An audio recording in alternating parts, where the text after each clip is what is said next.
Well, if you're not already familiar with Shari Hampton of Served Up Sober, you're going to be after this conversation. I can't wait to share her with you. She is the founder of Served Up Sober. There's a podcast, a blog, and she's got some pretty amazing plans for the future. She's going to go deep into her story of addiction and recovery. So let's go. Here we go. Shari Hampton. Here, we want to show you what's possible in the world of sobriety.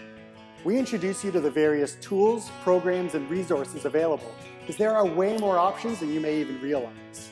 We want you to find the one that works for you. And we do it through people who share their pathway to recovery and will help you find your path to freedom. Because getting sober can feel hard enough. You don't have to do it alone. I'm Sarah Roberts. And I'm Roger DeVoe, and this is Sobriety Starts Here. Shari Hampton, I have been looking forward to this conversation all week. I am so excited to be sitting down with you. How are you? I'm good. I'm great. I mean, it's a Monday. I love Mondays. It's always an opportunity to just grind. And so it's good. It's a great way to start the week. Isn't that funny how I feel like when I was a drinker, Mondays I loathed, and I know that not everything is unicorns and sunshine and rainbows when we get sober, but I definitely feel a difference in the way I feel about Mondays since getting sober. How about you?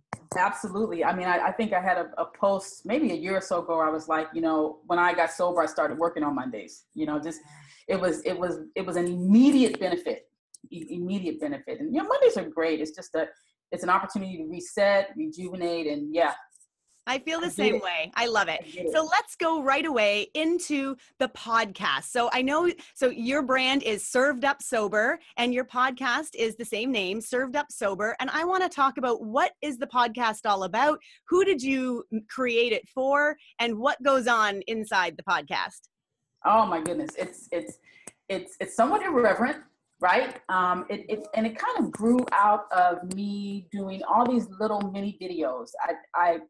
I started as a blogger and I still blog a little bit, but I find that it's harder to write about what I feel and easier to talk about it. And so what I found myself doing is I started doing these little video clips on Instagram, and I would still be talking and the minute would say, that's it, right? That's all you get. And on Instagram, you get a minute, I'm like, wait, I still had something I wanted to say. I was trying to drill down a point. And, people started really connecting with them. Mm-hmm. They started saying, oh my God, you said exactly what I needed to hear today. And I said, I kind of want a podcast. I think that would give me more space to really get my ideas out. And so it took me a year, right? Because ego told me you can't do it and it has to be perfect and it has to look like this and sound like that. And, you need 1,000 followers before you get started. And so it took me a while, but I just jumped into it at the first of the year and I love it. I absolutely love the opportunity to just speak authentically and honestly to people that struggle. We struggle, and I think we need to hear an unedited voice that says, I get you, I understand you, but I'm gonna need you to get this addiction off your back, right? And so that's I'm kind of speaking to that person who kind of needs a kick in the butt a little bit. I think I'm nurturing and loving to my tribe, but I'm also kind of in your face a little bit about what you need to do. So I love it. What I love about that is that that's kind of what's cool about all of these different podcasts that are out there. Everyone gets a chance to connect with the voice that's spoken, right? Like we get a chance to decide if it's your voice that we connect with or somebody else's, or maybe there's a piece out of yours that we love and there's a piece out of somebody else's, or we love them all. Like I really think that the more voices that are out there, the better. So you mentioned that it was a struggle and that ego kind of got in your way for that first year. What advice would you give to anybody, trying to get started on anything and that voice is telling them that they're not good enough, they need more followers, that, all of that? What did you do? And then what would you share with us that can get us out of our comfort zones? I tell you what happened to me. I started this year sick. I was really, really sick. And in my mind, I said, we're going to drop the podcast on the first day of the year. And I was sick. But the thought that came to mind for me, January 1, was that nobody thanked you, Shari, for all that care and concern you gave about their opinion last year. You're in a new year. Did anybody call you at 12 and say, oh my God, thank you for all that care and concern about what we thought? That didn't happen, right? It didn't happen. And I said, why are you spending all this time thinking about what people think about what you do? Because they really, really don't. It doesn't mean they don't care. Yeah. It doesn't mean they don't appreciate it, but they're doing their own shit. Yes. they're doing their own stuff. You don't have to worry about it. Mm-hmm. People are going to like it. People who need it are going to be gravitated to it. It's okay. And so I actually recorded the podcast sick because I wanted to prove on that first episode, and it was horrible. Oh my God, it was horrible.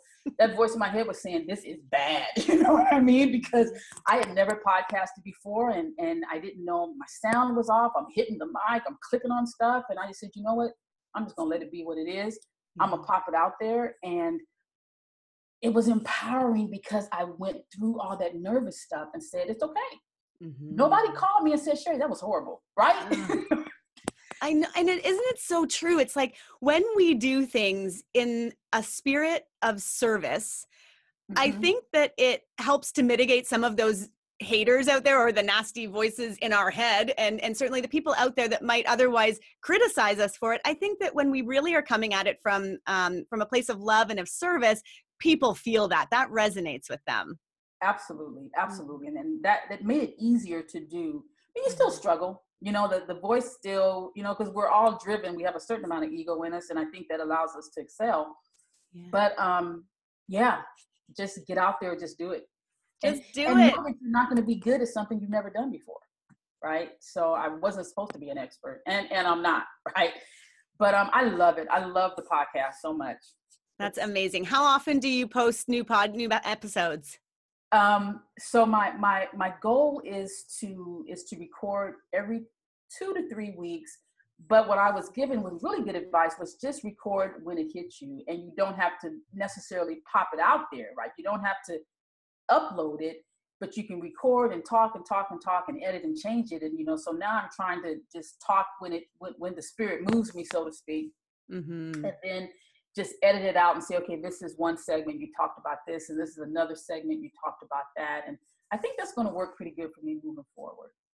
I think so too. And I really like how it sounds that it really comes about organically, that you're when things come up in your own life, you speak about them, you share them, and that's exactly how you're connecting to so many people, like you say, in your tribe and in your community, people that are really connecting to it because it's coming from a place of truth where you are literally going through these things in real time and turning on the microphone and sharing about them. So it's so real. It's so real. Last week I was going to talk about something else and ended up talking about sleeping because I had 2 nights that I didn't sleep. I said, oh, I guess we're doing a sleep podcast, right? So it's exactly how it's happening.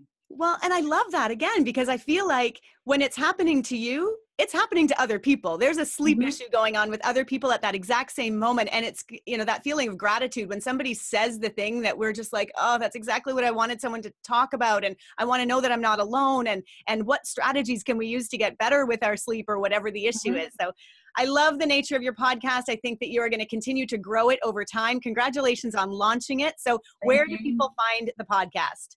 So I'm on, you can go on SoundCloud. Obviously it's on SoundCloud. I'm on iTunes. I'm on Stitcher. I think those are the only 3 I'm on right now. Spotify, I think you have to be big. You have to blow up before you get to Spotify. But SoundCloud, it loads up there first. And then the RSS feed kind of feeds everything out from there. So that's probably the best one to top one. But it's on iTunes too, so you can get there. Awesome. So it's called Served Up Sober. What's the average length of most of your episodes? 20 minutes, right? I mean, my mind drifts minute by minute. I can pretty much stay focused for about 20 minutes. You got me. After that, I'm good. I'm ready to do something different. So 20 minutes.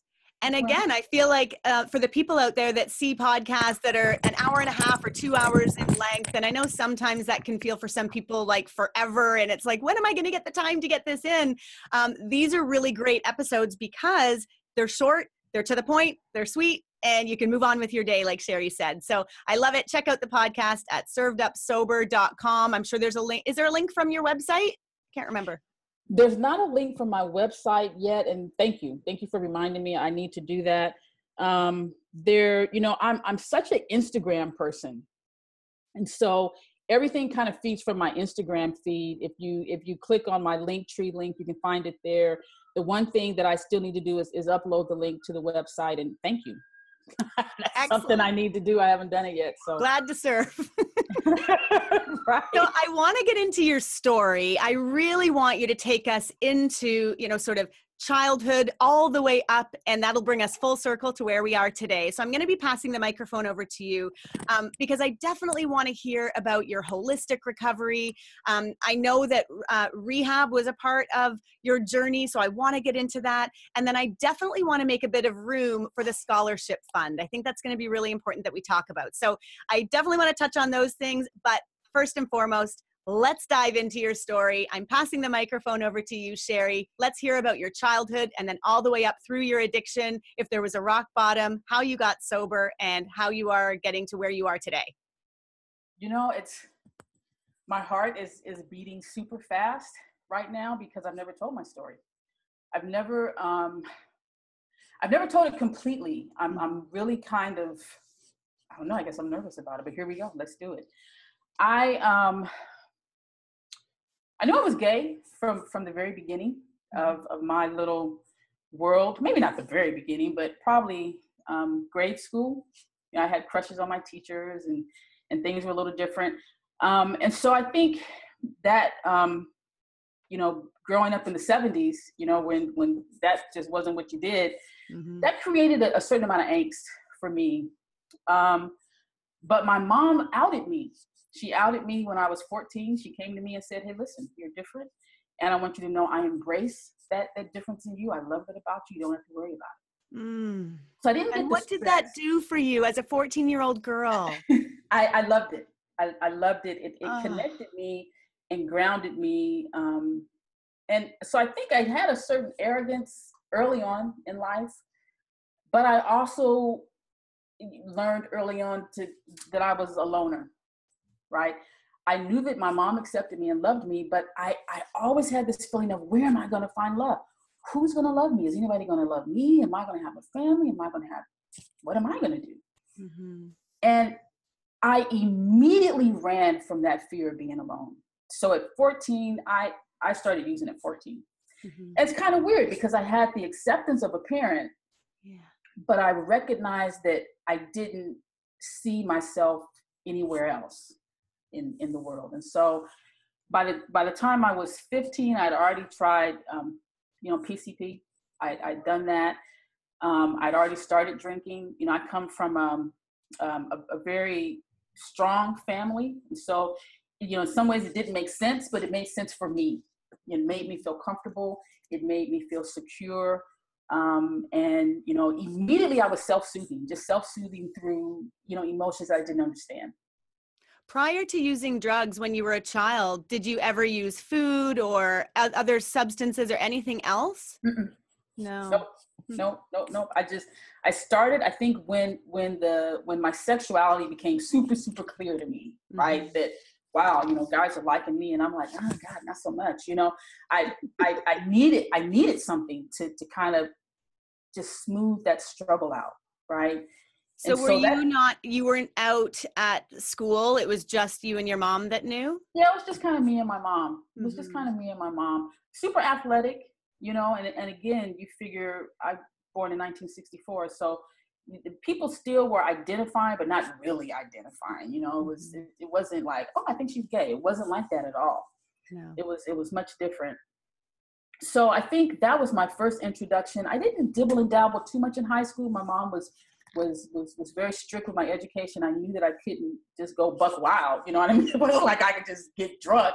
I still performed, but as soon as I became an adult, which at 18, I had my own apartment, and I felt like if I want to be gay, I want to be out, I want to find things. Getting my apartment was more important than anything else. That was my freedom, so to speak. But I immediately started doing drugs. Immediately. With that independence came cocaine, just right off the bat. I didn't even realize, I think at the time, that was my first drug of choice. And sometimes when I tell bits and pieces of my story, I talk about alcohol as being my first drug of choice, and it wasn't. It was cocaine. And And did somebody introduce it to you? Like, it's interesting to me that at 14 it's PCP, and then at 18 it's cocaine, right? and not alcohol. Like, when alcohol is so easily accessible, or marijuana or other, street drugs, it's just interesting that you started with PCP and then cocaine. So PCP actually was introduced to me by a family member. I had a family member that used to smoke Sherm. So I was like, oh, let me try one of those. And I tried it. And I mean, I got completely wasted, right? I didn't try that again, but I remembered the experience, right? I remembered, oh, wow, that changed everything really, really quickly. I forgot about everything. And so when I got involved with cocaine, I actually got involved. It was, God, it's a long story. My story's long, so I don't know how much time we have. But we got all the time, my girl. We got all the time. I was working for a pharmacy, and I always had a young kind of preppy vibe about me. And the pharmacist, out of all the people that worked there, he trusted me, and he trusted me to actually stock the shelves. And it was a neighborhood urban pharmacy, so that's when Talwins and Tylenol #3s and Ambinol cough syrup, all of that was really, really big in the community. And out of all the little people that worked in there, he trusted me because I looked the youngest and the most innocent, and came from the family who he knew my dad, he knew my mom, and so he trusted me to stock the shelves. One day, one of his customers caught me after work and said, hey, listen, I can pay you, I can't believe I'm telling this, I can pay you $100 a bottle if you can, get some Talwins to me. And, I was like, wow, shoot, that's a lot. And literally that's how I got into it. I started working with this guy, and, he ended up being the one that introduced me to crack cocaine. Later down the road. From working with him. Interesting, just even listening to the beginnings of your story, that you've had really influential family members, both in positive ways and in negative ways, introducing you to drugs, and then influential adults when you're young that are really introducing you to things that you otherwise wouldn't have been introduced to necessarily. So it's fascinating how your story is unfolding. Yeah, it's weird because I can't even hear. I hope it's unfolding okay, because I'm listening to it. I hope I'm not bouncing around too much. I've never actually told it completely. We're so honored that you are telling your story. I mean that. And I encourage you to just keep sharing how you're sharing, because I'm loving it. I know everyone listening and watching right now is really interested in hearing more. So you're working at the pharmacy, you're selling these drugs. Yeah, I'm selling these drugs, and it quickly becomes, I'm selling to him, and then he's also saying, well, can you start taking money? I'm going to have money, sent to you via Western Union. I need to put it in someone's name. All you're going to have to do is go and pick the money up. And, I'd start doing that. And, that leads to me coming to his house and sitting there while he's cooking up. And I'm young, right? I'm still young. And by now I'm probably, 19, 20 maybe. So I'm not that young. I'm old enough to know better, but definitely still really influential, easily influenced. And that's how I got hooked with crack, right? And it wasn't even called crack at that time. It was more freebasing, I think is what it was called. And, still really, really pure because he was a dealer. And, it's so true. The first hit, I was out. The first hit. And I chased that experience probably for about 2 years, I think. That ended up being a very difficult situation for me to get out of, because of course I was getting drugs from him, and he was using me to get money in his name. And it's funny, I had to reach back into my family to get out of that situation. My mom was like, what is going on? I said, Mom, I'm in this bad situation and I'm afraid, because once I was ready to get out, I couldn't get out. And he wouldn't let me out. And, I had to get my mom's brother. Actually, he came, and, he was, very, very, very street smart. And it's funny because the guy ended up offering him a job, And after he said everything he said, to let him know, this is my niece, and, I don't ever want you to call her again, and don't involve yourself with her again. That he was like, oh my God, would you like to come work for me? And that we kind of joked about that for years going forward. But that was my first experience. Yeah.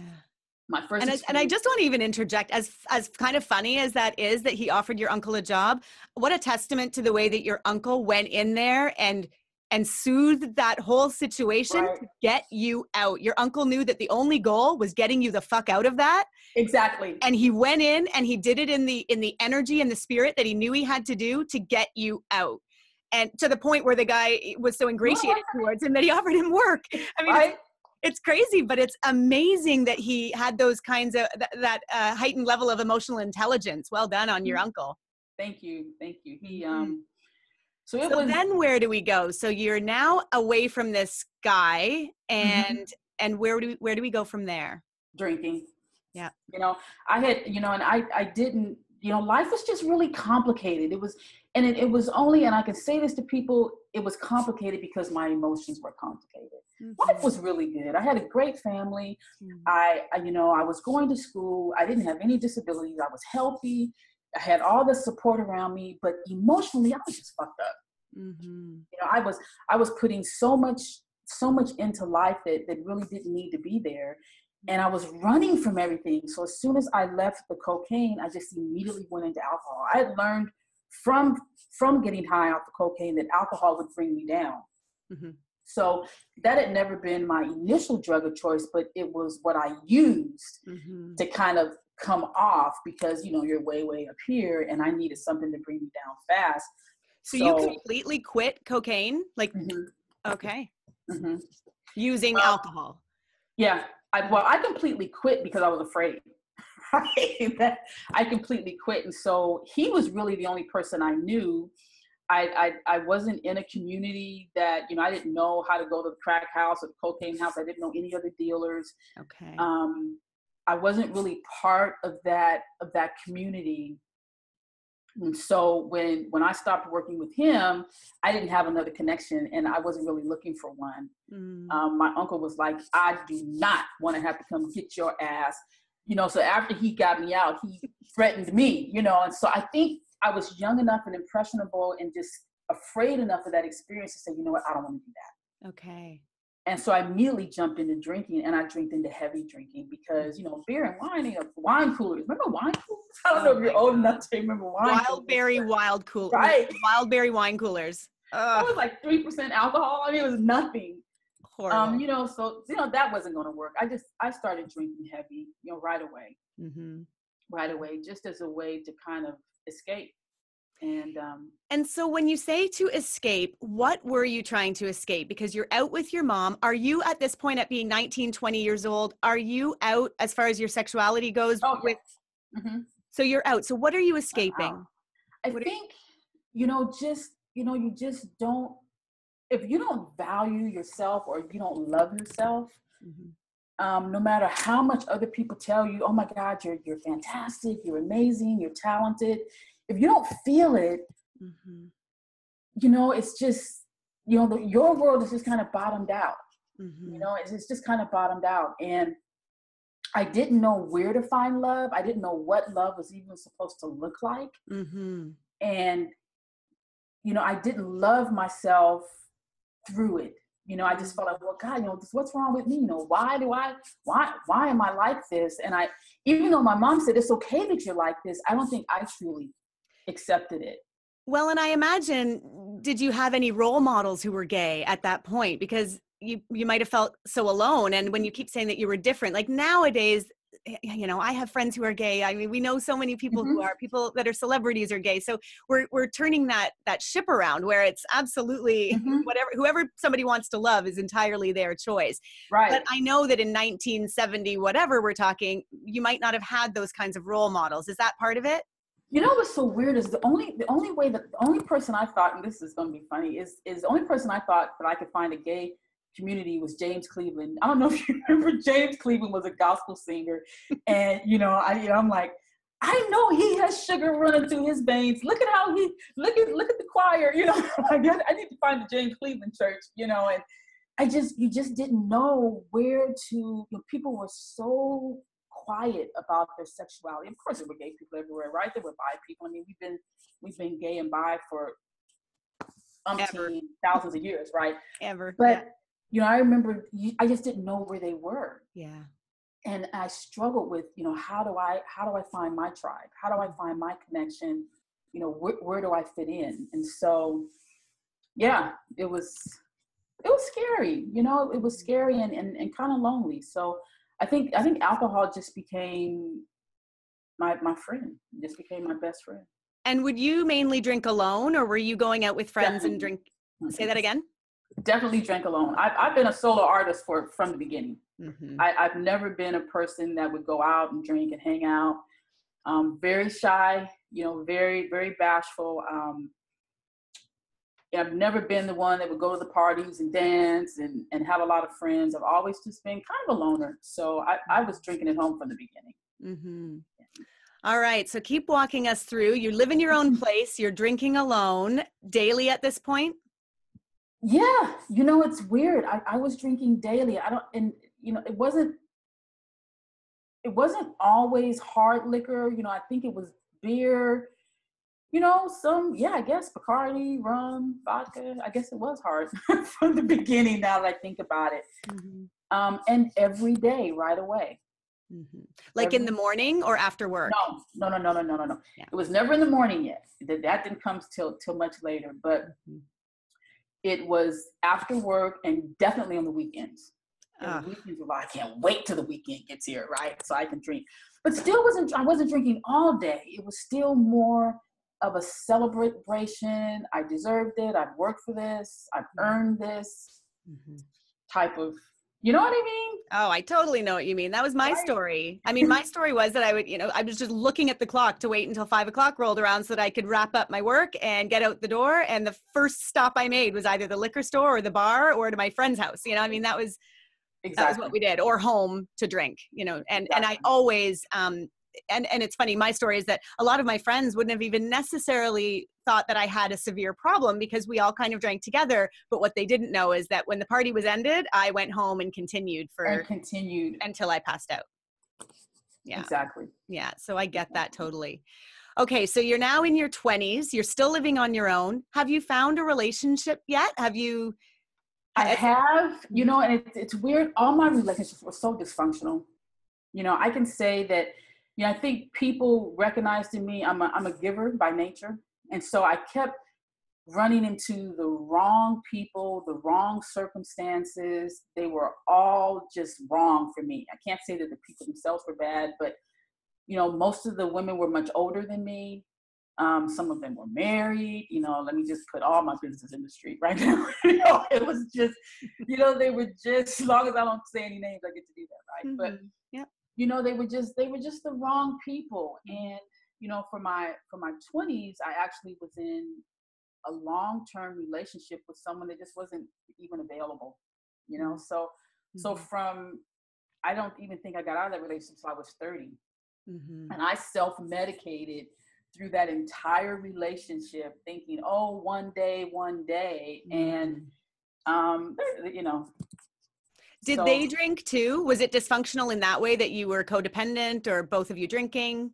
No. It was just me. It was dysfunctional in the sense that they were never going to give me the relationship that I was looking for. Mm-hmm. And instead of me having the self-love to say, you know what, I deserve something different. Yes. I drank through that. Yes. I drank through that. And so from 20 to 30, and even my friends would say, Shari, what can we do to get you out of this? Should we tell her that other people are in love with you? Should we tell her that we caught you kissing somebody? I mean, what do we have to do? Because of course I'm in it, right? So I can't see it. But the few friends that I did have said, this is horrible for you. You're spending your 20s, pining away for someone that's married with kids and you're drinking and you're drunk all the time. And I was just like, no, but, she said she's going to leave and yada, yada, yada, Mm-hmm. So. Whenever your friends would have those conversations with you, did you hear the truth of it and that led you to more drinking and just ignoring, or did you honestly not believe what your friends were saying? I think I definitely heard the truth. I didn't have a lot of friends, but the friends that I had were true. They were in the trench friends. They would get in the mud with me, right? Mm-hmm. And so I definitely heard the truth, but I didn't know how to I didn't know how to come out of it. You know, I didn't know how to stand up for myself. I didn't know how to be alone and to accept that, wow, you know, you've given this person 4 years. Now you're giving this person 6 years. It was almost like I was married to the idea that this was going to work out for me. Yeah. And, you know, come hell or high water, I was going to make it work. Yeah. The dream that never comes to be. Yeah. Right. So how did you, obviously you did get rid of, you know, end that relationship. How did you get out of it? You know, and actually my friends, they finally succeeded. You know, I think the thing is you change. You know, I became a different person. I grew up in that relationship, dysfunctional as it was, you know, from 23 to 25, you know, now I'm a different person at 25. At 30, I'm a different person. And I actually went to a function in Long Beach. You know, I mean, as gay as I was, I never would go to the parades and the pride. I never participated in pride. I was like, I'm gay every day. I'm gonna take off on pride. You know what I mean? I never would go. And then finally one year, you know, my friend said, you know, let's just go to Long Beach Pride. It's gonna be fun, and you need to get out. And I did. Yeah. And I went out and I met someone, and I was like, oh my God, there's somebody, you know, I think that she's pretty cool. And we ended up, it ended up being an instant connection. She had 2 small boys, infants, like maybe 18 months. She had twin boys. And that kind of ended that situation because, you know, we did what lesbians often do. And it's been the joke, you know, lesbians meet today and they're married tomorrow. They move in within a week, you know, I mean, within 3 months, she was living in San Diego. And that kind of put a stamp on, you know, it was a period marker. Mm-hmm. And that marked the end of one dysfunctional relationship, and in a lot of ways started a new one, you know. But did you drink in this new relationship? So now you're with this new woman. She has now 2 I'm with boys. this new woman. She has two boys. Of course I drank. I drank immediately because, you know, I was used to living by myself. I had a 3-bedroom house, almost a, you know, just a nice space that I was kind of my own.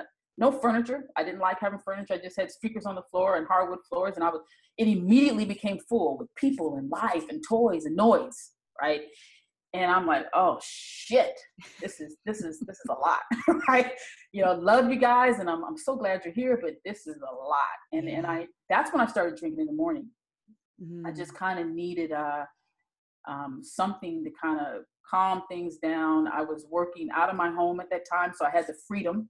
You know, I was a traveling sales rep, and it allowed me when I was home to just drink whenever I wanted. Yeah. So. And did she drink with you? She did. Now, so the way we lived together, and she was a heavy drinker, you know, so she drank, I drank, you know, and that just became it was crazy. Mm-hmm. It was crazy. Mm-hmm. So how long did that relationship last? So that relationship, you know, off and on for about 6 years, you know, we really got involved in heavy drugs at the time, you know. Here in San Diego, you know, crystal meth became a part of our life. Ketamine became a part of our life. We just really, you know, and it was always under the guise of we can make money doing this, right? It didn't start as, oh, well, let's try this. This is going to make us feel good. It was like, oh, you know, we can sell this, and it never dawned on us, no, you can just work harder, right? You want to make more money, you can just get another job, or how about get a better job, or how about go back to school? It was never that.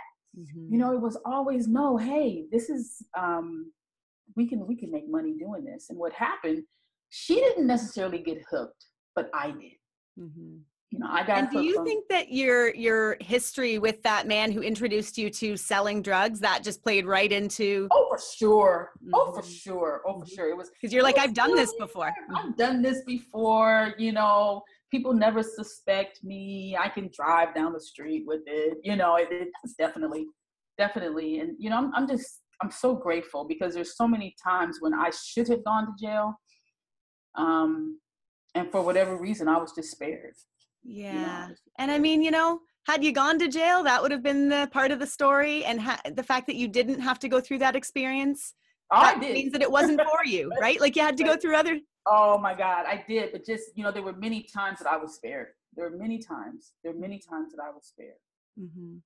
So keep going with your story. So now you are highly addicted to crystal meth and to, what is the other drug you mentioned? So ketamine is it's an animal tranquilizer. And since we lived close to the border, you can actually cross the border. I'm sure you can't now, but this is late 90s, mid 90s, late 90s. You could just go to Tijuana and just buy it. You can go to the veterinary store and just buy it. And it was during the time when ecstasy came out, you know, that, you know, you had ketamine and you had crystal meth, and we used to, we would call it trail mix. You could cook everything up and mix it all together. It sounds crazy just talking about it, right? But you would mix all of this together and come up with this trail mix that had 3 different drugs in it. And it would have you going in all sorts of directions, because you got the crystal meth that's taking you up. You have the ecstasy that's taking you out, you know? Wow. And then you have the ketamine it's an animal tranquilizer. So it kind of works where it kind of keeps you kind of capsulized, kind of in a time warp where you don't know, like you think you're high for days. And I think the high lasts like maybe 20 minutes. Oh my God. Isn't that crazy? You think it lasts for days and it's 20 fucking minutes. And it's 20 minutes. And how do you take it? So for me, I sorted it, and so you cook it at a really low temperature. You can microwave it, or you can put it in the oven. But I would generally just snort it. Mm-hmm. And your partner was doing the same. She was selling it, and so she never really got hooked on ketamine like I did. She was everything that I was not. She was very outgoing. Very, very popular in the gay community. You know, went to a lot of parties, a lot of white boy parties. You know, just out there. And you know, in the gay community, you know, when you're doing a lot of partying and having a lot of sex and doing all that, drugs comes right with that. You know, and so it was right. We were right in the mix of all of it, and she was out there selling it. I was at home just saying, "Did you save any? Did you bring any home?" And so she didn't get addicted like I did. Mm-hmm. So. Oh my gosh. Okay. So keep going with your story. Obviously at some point this relationship ends. Can you share how it ends? So it just gets bad, you know, because we have these twin boys that we love very much. And, you know, things get dysfunctional, things get violent, things get abusive, you know, it always happens. You know, we think it's not going to happen. We think we have everything under control, but the relationship really just got really bad. Mm-hmm. And she ended up moving. Mm-hmm. So her and the boys left, and they moved back to the Midwest. And I was left, you know, at home to kind of pick up the pieces. I own my own home, and you know, I felt like, you know what, I can do this. I can fix this. I can get back on track. You know, her and the boys are gone, and you know, I'm going to be able to do this thing. And so I decided that I wanted to go back to school to be a teacher. That's something I always wanted to do, but I couldn't do that and maintain my house, right? And so I said, you know what, I think I'm going to rent my house out, and I'll just rent a little studio, and I can, you know, go back to school and work in the classroom while I figure out this is really what I want. Mm-hmm. So I went from making really good money as a sales rep to making $9.36. I remember that, because I remember, damn, how did I go from that to this? Wow. And so I couldn't afford my mortgage. I said, well, no, I'm committed. So I moved into a studio. While I was in the studio, I realized I still didn't have enough money. So I started working part-time for the Old Globe, which is a playhouse here in San Diego. And so I was doing that in the evening, pretty clean. You know, my nose was pretty, I was still drinking, but I was managing it. I was going to school. I was working for a second grade classroom. And then I was working at the Globe at night. And I end up meeting some people there. And I'm like, you know what? I'm trying to get my house ready to rent. I'm going to rent my house out. And so one of the guys was like, I can help you with that. I can help you paint. I do this, I do that. I should have known that he was a meth addict, right? Because he has all these projects going on at home. I'm painting, I'm pulling the wall out, I'm doing this. And I'm like, oh my God, I could really use your help. I'm trying to get my house ready. But we end up connecting, and through him working at my house to try to get it ready for me to rent, I start snorting again. And that went on probably for about maybe 8 months. You know, his dealer would always come over and he would always say, come on, you need to hit the pipe. You need to hit the pipe. And I was like, oh no, I can't do that. You know, I remember, you know, working, you know, much earlier in life and what the cocaine had done. And so I was clear that I didn't want to smoke it. I was clear that I didn't want to do that. I just wanted to snort it, and I felt safe. I was like, hey, I'm only, you know, $20 here. It's lasting me, you know, 3 or 4 days, and I'm up and getting all this shit. I wasn't getting shit done, okay? Yeah. In my mind, I'm getting a lot of stuff done. Yeah. And the dealer just kept grinding on me, right? Just kept grinding on me. You really need to try to smoke it. You're wasting your money just snorting it. And, you know, I stopped, you know, I finally got my house rented, and, you know, me and the guy that I was hanging out with, we still hung out, but, you know, the drugs are tricky. You know, our relationship it was only good in the sense of how we could help each other get what we needed. You know, we stopped really being friends, and we were just kind of drug partners. Mm-hmm. You know, his dealer came over to my studio once. He just caught me. He caught me on a bad night. Or a good night. I don't know how you want to look at it, but he caught me and said, hey, you know, you really need to try doing it like this. And I did. And I was just gone after that. I was gone after that. So I started smoking it. And, you know, shortly after that, I did my first stint in rehab. I realized, oh, you know, that took me out. And I said, okay, look, I've got to get some help. So I went to rehab the first time. I was at Crash, and it was a behavior modification rehab that I was there, and I was just fucked up. I was just completely messed up, and I lasted maybe just under 30 days. Just under. Was it a 30-day program? No, it was I was supposed to be there 6 months. I lasted, and it was a county-funded program, right? So, you know, a lot's happening here. You know, you figure my relationships have gone bad. My relationship with my family has kind of started to deteriorate. I'm blaming them. I'm not really close to them anymore. And so my parents probably would have funded me to go somewhere into rehab, but I was defiant. I said, you know, I'm just going to do this on my own. You know, I'm going to go where I can afford, and I couldn't afford to go anywhere, really. So I ended up going to a county-funded program, and I say that because they brag on that. They want you to know your drug use landed you in a county-funded rehab program. Like as a way to shame you? Kind of, as a way to just really make you feel horrible about what you've done. We did an exercise. I remember this exercise because actually the next morning I left, we were my counselor at the time was trying to get us to practice self-love. And then the exercise was to be able to look in the mirror and just say, I love you. That was it. Yeah. And I'm walking around helping everybody else with their stuff, right? Just look in the mirror. The mirror's right there. You know, you say you love yourself. And you know, everybody is doing it, and they're crying and going through all of this. And she comes to me and she says, you know, I need you to do this. We're not going to leave until you can, until you can do this exercise. And I just couldn't do it. I couldn't do it. And so the next morning I left. I was like, I don't need this. You know, this is not helping me quit. This isn't helping me. And so I left.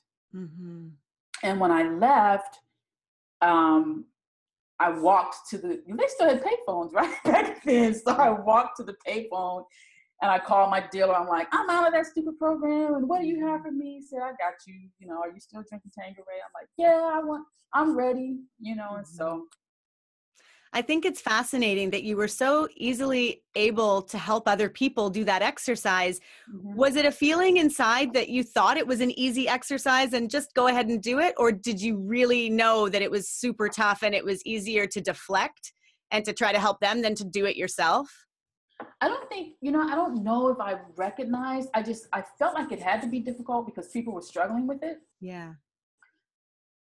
But I think I was also deflecting. I wasn't ready to do it. I still struggle looking in the mirror now. I mean, I can, I guess I'm better at it, but I think it was a way of deflecting and, when the pressure was on, I just said, fuck it, I'm out. I don't need this. Why do we say, I don't need this? Right? Yeah. So how long were you out at that point? So you called your dealer from the payphone, and how long were you then back using? So I went, not that long, actually. I maybe about 2 months, because I thought I was going to go back home. And I went back home. Remember, I've lost my house is being rented. And when I went into Crash, I gave up my studio. And so I really didn't have anywhere to stay.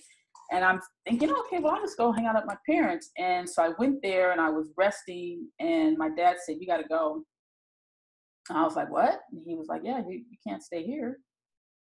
And so I... Let's stay there for a minute. I think he just knew that, I was still using and I wasn't really looking to quit. And, I just left rehab. And my mom was like, so glad you're home. Let's get you some food. He was completely different. But, my dad was like, no, you've rested, you took a nap. Now you got to go.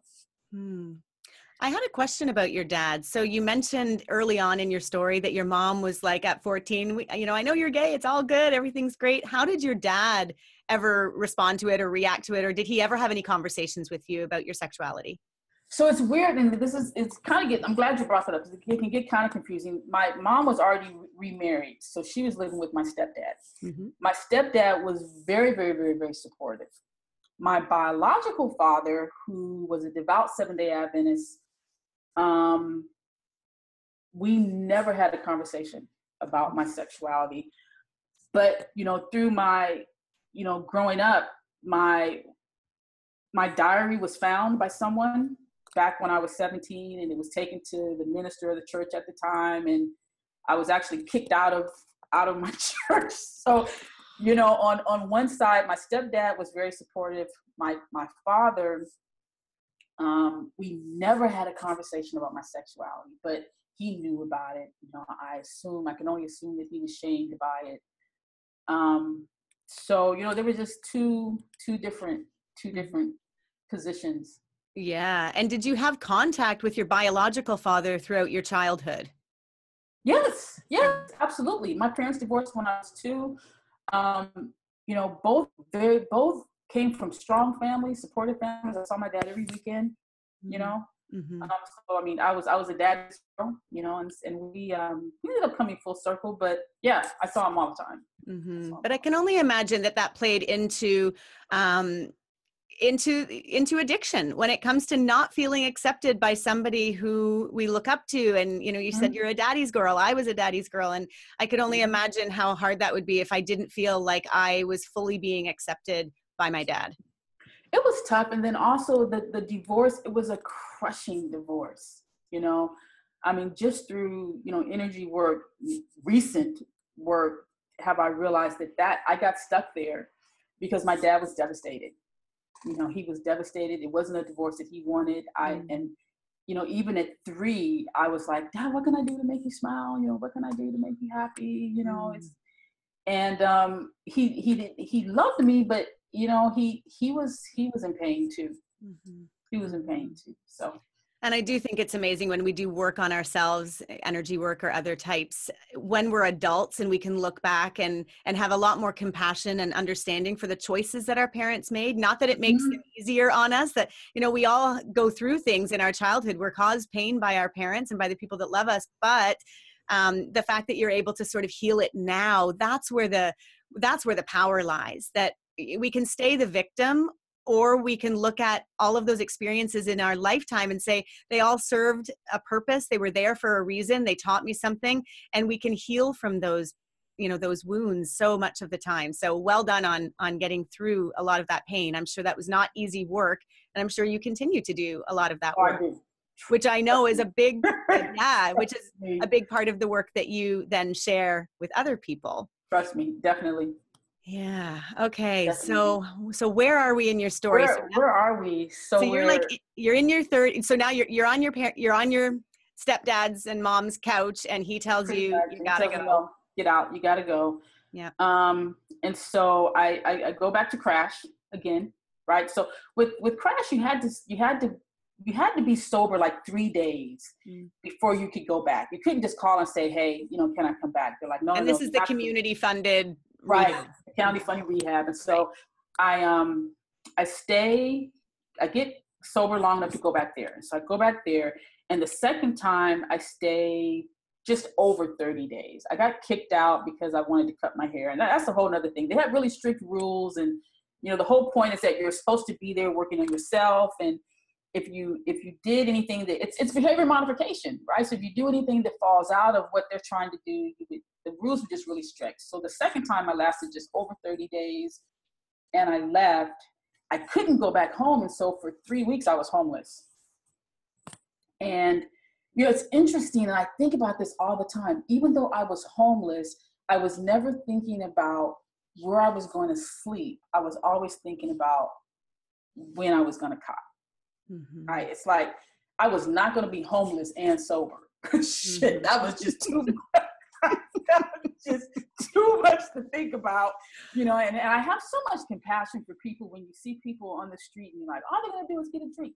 They can have a drink. Shit, they're homeless, right? Mm-hmm. I mean, and that's just that's just another sidebar for me. I mean, I get it. I totally get it. I need a minute to check out from this reality. It was hard. Mm-hmm. So my mom would come. I couldn't go there, so she would come in and pay for me to get a hotel every night. That's what I mean when I say I was homeless, right? She said, well, I'm only going to give you Motel 6 money. You're not going to be in the Hilton. Right? But I will put you. No room service. No room service. But I will put you up at Motel 6 until, to know that you have a place to stay. Wow. Mm-hmm. And she wouldn't give me too much money because she knew she'd give me enough to eat, and I would take it to my dealer's house, and, I would clean. And then it just got nasty. I would clean his dirty kitchen. I would clean his dirty bathroom. I would do whatever because I still needed to get my drugs, and I didn't have any money. And so would you stay at the motel, or did you use all of the money for drugs? I would stay at the motel because she would walk into the motel and pay. Okay. She would come in and she would pay for the room, and then she would leave. And she maybe give me $10 or $15. I guess she figured, whatever. Make that last, right? Mm-hmm. I did that for about 3 weeks, and then I put my house up for sale. Mm-hmm. And have you completely abandoned school at this point? Oh, yes. School is gone. School is gone. I mean, I think the last final I took, I was completely high on meth. I thought I got every question right. And I think I got 2 right. So yeah, school is gone. Wow. School is gone. Work, I'm actually on a summer break, so I'm lucky with that. So school, I'm not working. School is done. And so I just sold it. I sold my house. I said, I don't have to live like this. I got a house. I'll just sell my house. So I sold my house. It sold really, really fast. And after I pay off the loan, I have about $130,000. Uh-oh. Right? Like, I'm just waiting.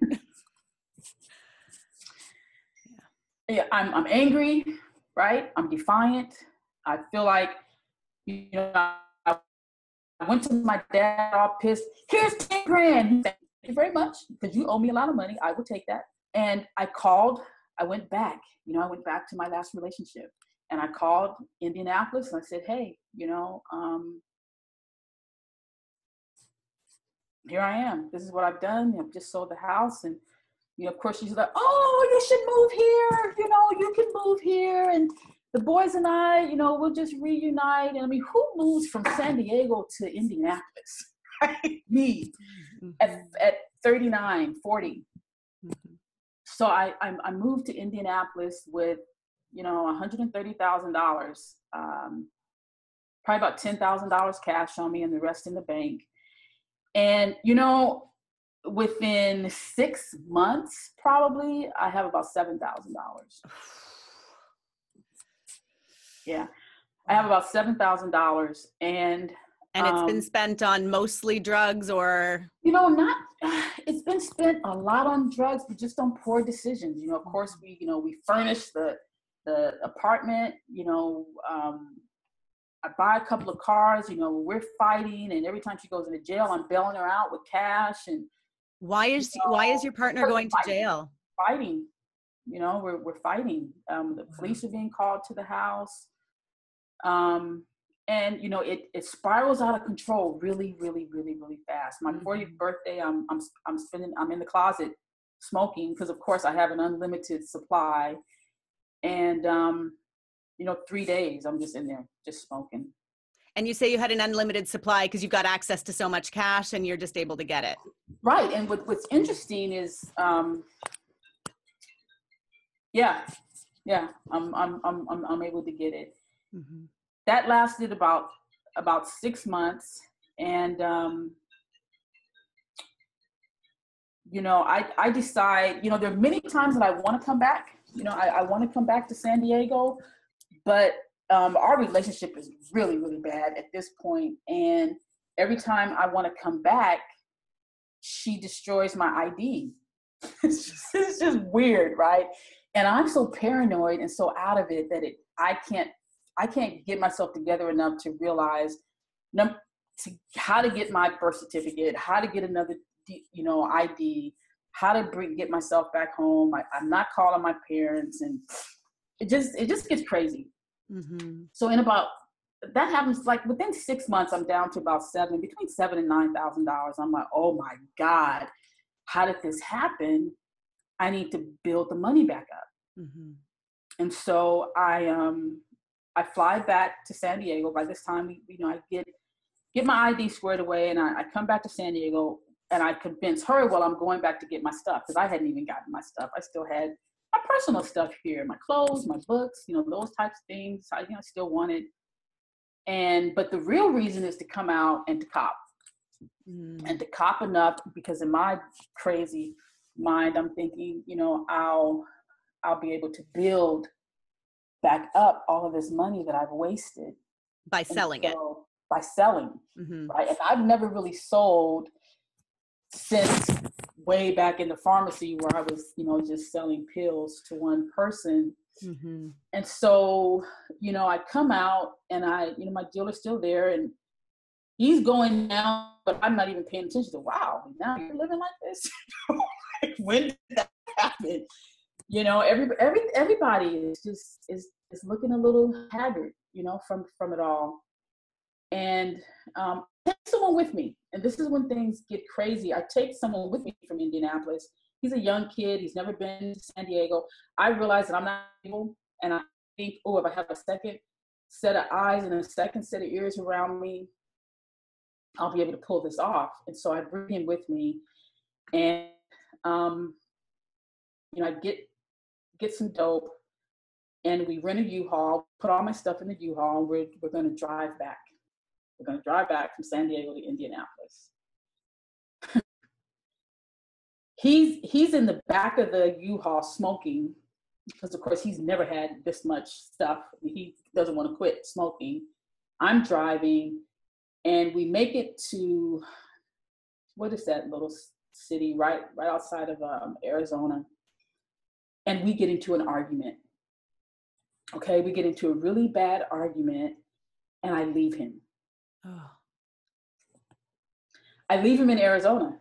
Yeah. And I mean, literally leave him, and I start driving back to Indianapolis. It takes me days to get to Indianapolis, because I'm stopping and smoking, right? Every hour I'm stopping and smoking. Mm-hmm. By the time I get to Indianapolis, of course, my girlfriend is livid. It's taken me forever. We get into an argument, we start fighting. She calls the cops, and she's positive that the cops are going to arrest me, right? And they don't. They arrest her, which always happens. It always happens that they arrest her, but this time they take the boys. Okay. Because they don't recognize me as their parent. We're not married. We don't have a partnership. Mm-hmm. They look on the record. She's been arrested a lot of times before, and so they take them. So, here I am, money's almost gone. I have this dope. And so I immediately start packaging it up, so I can start selling it. 2 days later, I'm returning from, I don't know where I was at the time. And my apartment is surrounded by cops. Surrounded by cops. And, I'm thinking, oh shit. Immediately I'm like, what the fuck? What happened? Yeah.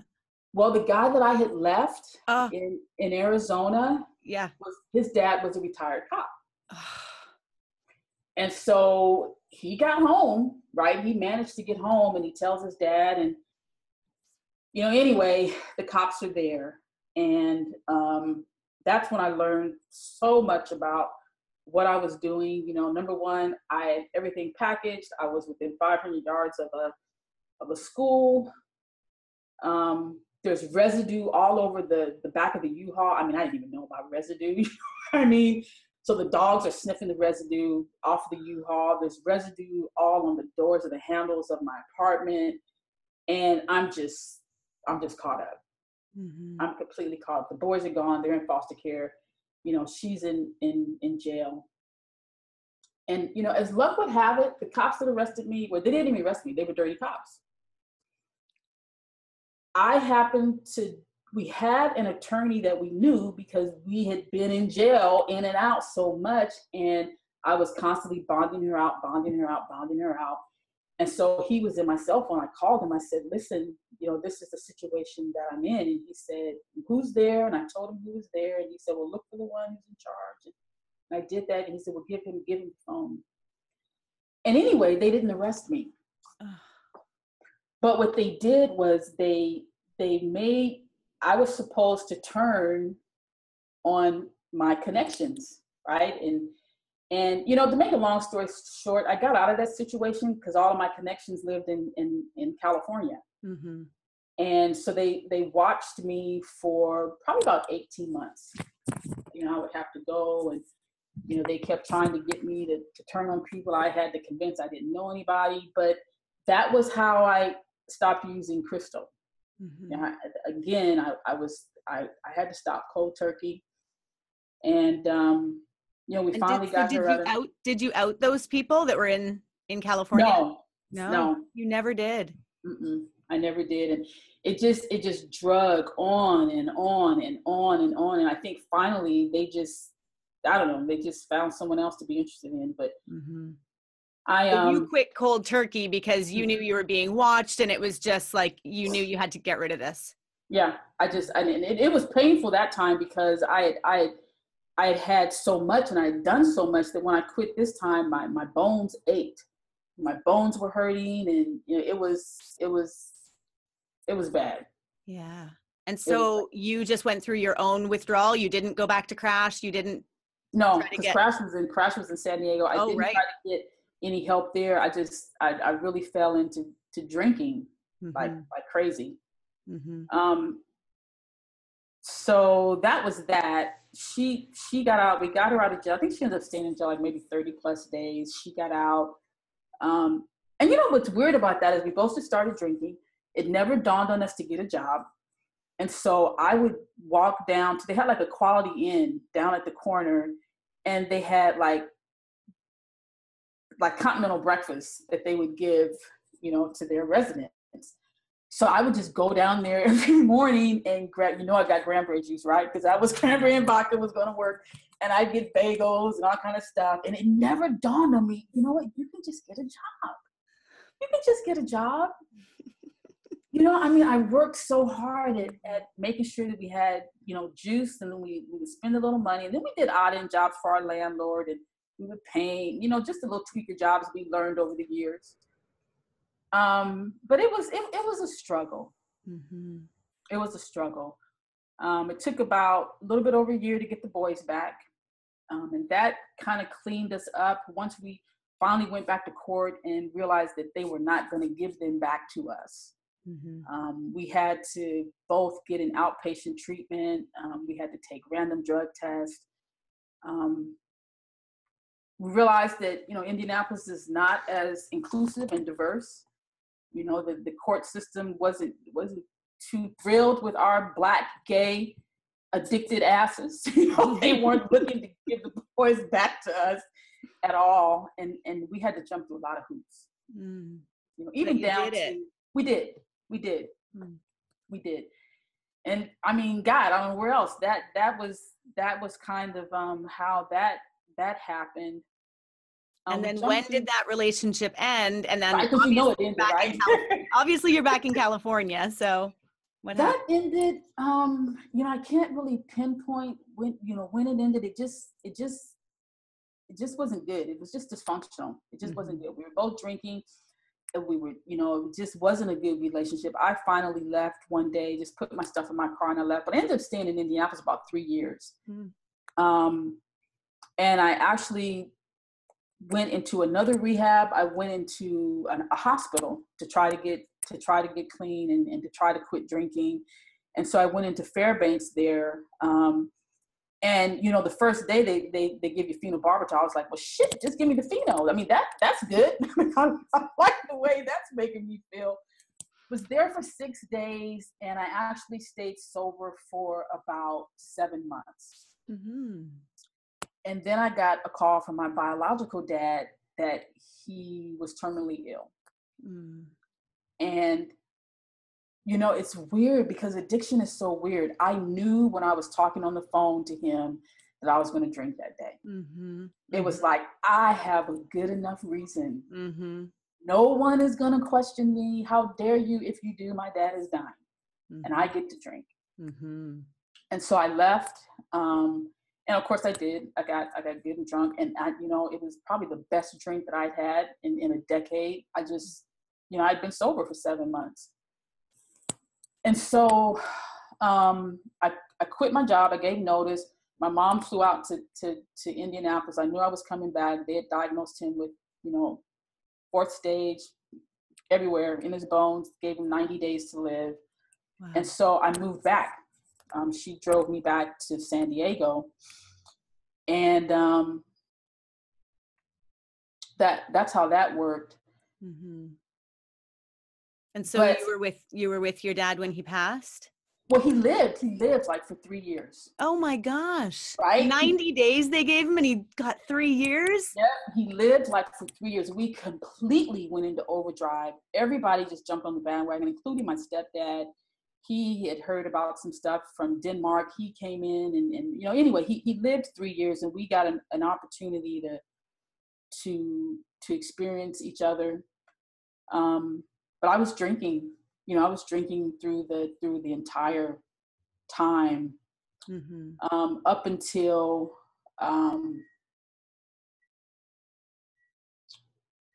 February. It was actually Valentine's Day 2015, when my mom had come to me the night before and she just said, you know what, I can't breathe. She's like, I can't breathe. Every time you go out and you have a binge, by this time, I am drinking, I'm blacking out, I'm doing Ambien, I'm trying to quit. So then I drink NyQuil, then I come back. I'm just out there. I'm out there in just the worst possible way. And she just pulled me aside and said, I worry about you. I never know when I'm going to get a phone call. And that's when I realized we take hostages. We take them. We don't realize that we take them. Mm-hmm. I don't think we want to take them, but we do. Mm-hmm. Mm-hmm. And so I quit. There was something about that conversation, and I knew my dad, he had kind of deteriorated. I knew he was going to pass. And that ego and the arrogance came, and I said, I am not going to go to his funeral so drunk. I'm not going to do it. I knew that if I didn't quit, either I would go drunk or I wouldn't show up. And so I felt like, I have to do this. I've got to quit. And so I quit on Valentine's Day. Wow. I was in 2015. And it was that message from your mom where she just genuinely telling you how afraid she was for your life as you are preparing to watch your father cross over. Mm-hmm. Oh my gosh. And it all just kind of came together in that time. I can understand how it would have worked that way. So tell us about your recovery at that point. So your father passes away and you go to the funeral sober? I totally go through the funeral. So in between that, from me moving here and him passing, my mom put me in touch with a good friend of hers, Dr. Greer. And that's the one name I am going to speak out loud because he is just iconic. And is he the psychiatrist that you worked with, him and his wife? Yeah. Mm-hmm. Yes. So he took me into his home and they detoxed me. It didn't work the first time. And, he wouldn't let me stay. He would let me stay 7 days. And he'd say, okay, kiddo, go on. I'm like, no, I think if I stay here, he's like, I don't want you living with me. You take what I've learned and you go out there and you apply it. And I would stay sober maybe 3 weeks and then I'd fall back. And he'd say, come on back. And I'd go back and they were raw and they cleaned me up and we do some psychoanalysis, we do some hypnosis, she do, her energy work and, I'd go back out and I'd relapse. When you say they were raw, you mean they eat raw, they're raw food enthusiasts. They were completely raw. And so it took a minute for it to take, but it did finally take. And so when I got sober for the last time in February, I knew exactly what I needed to do. I knew I needed supplements. I knew I needed exercise. I knew I needed meditation. I knew I needed all these holistic modalities around me because that was the only thing that had worked for me. AA had never worked.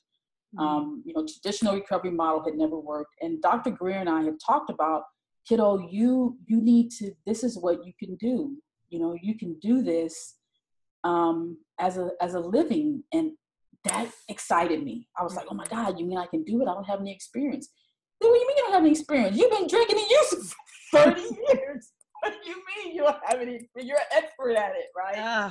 I talk about that a lot. Napoleon Hill's book, Think and Grow Rich. It's a textbook in my life. And I always refer back to the point where he says, who better than the alcoholic or addict to help other alcoholics and addicts? And I know we don't necessarily use that language anymore, but just to know who better than the person who's gone through something to teach what we've gone through. I mean, it's those are the people that we want to hear from. So often, most, I think, treatment centers are filled with people who are in recovery, but sometimes they're not in recovery. And I know for me, I definitely feel like I would connect more strongly to somebody who's been where I've been or who understands the struggle on a firsthand basis. Mm-hmm. Mm-hmm.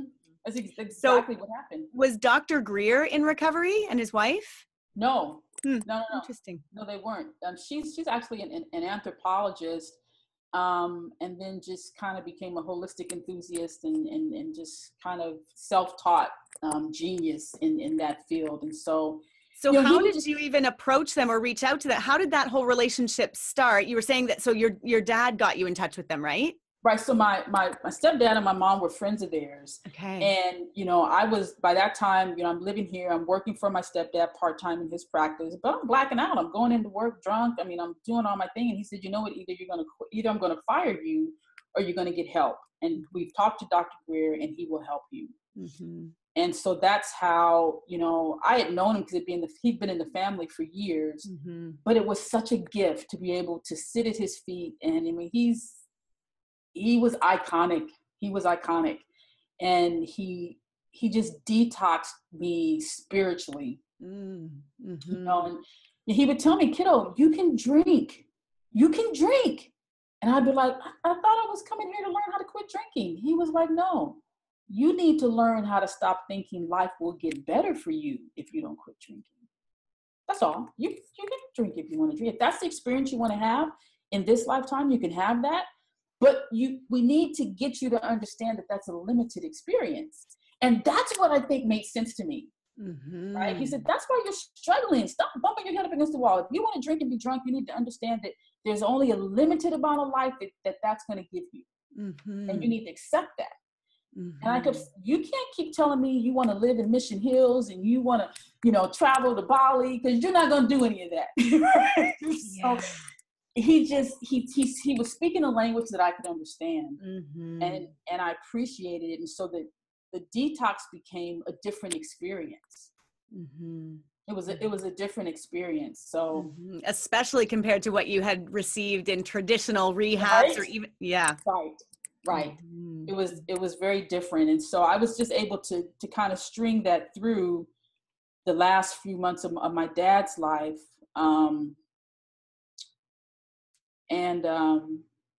Yeah. I'm really glad that you were able to be clean and sober when your father passed away. Thank you. Mm-hmm. Thank you. I'm really glad. It was good. So you got clean and sober using Dr. Greer's methods, and have you been clean ever since? Like, is that, yeah. That was it. That was it. That year was it. It was a crazy year because after my dad passed, 5 other people passed, including Dr. Greer. Oh no. Including I'm Dr. so Greer sorry. in 2015. But what happened was I was so defiant in my sobriety that I was like, I didn't drink when my daddy died. I'm not drinking because you cut me off in traffic, right? I am not drinking because you so-called broke my heart. I am not drinking because you pissed me off. It became more of a proclamation of knowing, you don't have to drink over that. If you didn't drink over death, you don't have to drink over me. So. I feel that so deeply in my bones. You don't have to drink through death. You certainly don't have to drink if you had a shitty Monday. Exactly. Nothing compares. And so I think that was what did it for me. That's what did it for me. And what I love is that this whole, this holistic approach to recovery that really worked well for you is now your passion and your mission in what you are creating with Served Up Sober. I know you've got the podcast and, you've got your blog and different ways that people can reach you on Instagram and be connected with you through your videos and all of that. But I know that a big plan for you is to really pay it forward or pay it back or whatever to other people, to be able to let them go through the same kind of holistic recovery that you did. And I can't wait for you to continue on that journey and to satisfy that mission. I know it's going to happen for you. It's going to be awesome. It's going to be everything that Dr. Greer and Corey gave me, just a fusion of everybody I worked with, everybody from my chiropractor, my energy worker, my trainer. It's just going to be that's the secret sauce. That's the secret sauce. And it's coming. Served Up Sober is bringing some amazing stuff. It's going to be good.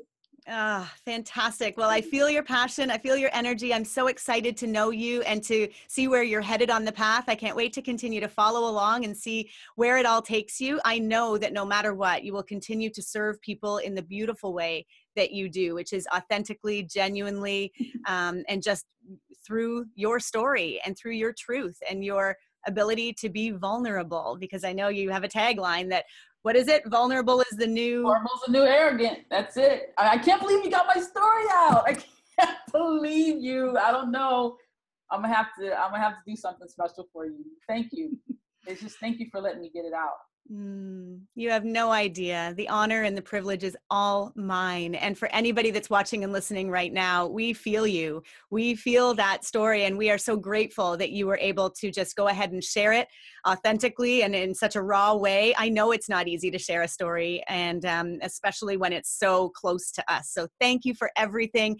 So once again, for people that want to get to know you a little bit more, where can they find you? Where can they follow you? Where's the best place to go? I'm always on the gram. I'm trying to improve, trying to get off the gram a little bit, but Served Up Sober, I'm on Facebook, getting better on Facebook, but the podcast is up every couple of weeks. Hit me up online at servedupsober.com. I'll be just keep in touch with me. You can DM me, you can find me on the gram. I'm out there. I love it. I love that you're so accessible. You truly do this work to serve others. I have 3 last questions that I'd like to ask you, kind of rapid fire. Okay. I know we talked about them a little bit throughout your story, but first one, what are your favorite tools in recovery? Wow. My favorite tools in recovery have to be meditation, diet, and exercise. Diet and exercise and meditation are the top 3. You know, you're speaking my language. I'm somebody who got sober using diet and exercise. I mean, Right? for me, it's so powerful, isn't it? Using the vessel of the body in order to create change. I think it's so important. And it's not for everybody. It's not the first place for everyone to start, but for me and for you, really starting with the body and nourishing this vessel that I get to carry around, that carries around my spirit. That for me was huge. And meditation, absolutely. Do you have any specific meditations that you like? Like, do you do guided meditation? Is there a practice that you follow, or how do you do it with meditation? I mean, Everyone says meditation. So I know. Right? I It's know. so hard. I mean, when I first started, I did Andrew Johnson.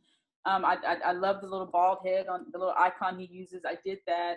And then I love Oprah and Deepak's meditations when they come through. I think they're only 4 times a year though. So, I do those. And then Leo Bauta, I can't pronounce his last name that great, but he has Zen Habits, ZEN habits.com is phenomenal. Okay. So those are the ones that I use. Amazing. Well, thank you for those tips. Tell me, what is the best thing about being clean and sober? Oh my God. You know what? I think the best thing about being clean and sober is the power. It's just the power of having the brass ass nerve to face your issues. Yeah. I mean, that's it. Once you can just say, you know what, nothing's going to happen to me if I face this. But you never know that you have that power if you're not sober. If you're drunk or you're high, your mind just goes crazy. I think the best thing is just having the power to say, I can change this. I can change this in an instant. I can do something different. So. And that kind of traces us back to Dr. Greer's recommendation to you that, if you want to have all these dreams, you can have all these dreams. But if you want to get drunk, you ain't getting any of those dreams. Nothing is happening, kiddo, but a hangover. Yeah, you really, we lose our power when we hand it over to drugs and alcohol, don't we? Every single time. Yeah. Oh, well done. My last question, I steal this one from Oprah. I should say I borrow it from Oprah. Okay. All right, Shari, what do you know for sure? Oh my God. What I know for sure is I'm a giver by nature. And I've been giving even through my dysfunction, through all of my lifetime. And what I know for sure is that I'm finally tapping into that gift and being able to figure out how to use it in a positive way and not in a self-destructive way. So, yeah. I think a lot of people can relate to that. I think so many of us, we feel like giving is the way, and then we forget that we got to give to ourselves too. We can't get lost in the process. Shari Hampton, this has been amazing. Thank you so much for everything today. I have loved every minute of this. Thank you so much. You're welcome. It's my pleasure. It's my pleasure. Thank you for having me. It's an honor. To get access to all of the free videos and interviews, visit sobrietystartshere.com.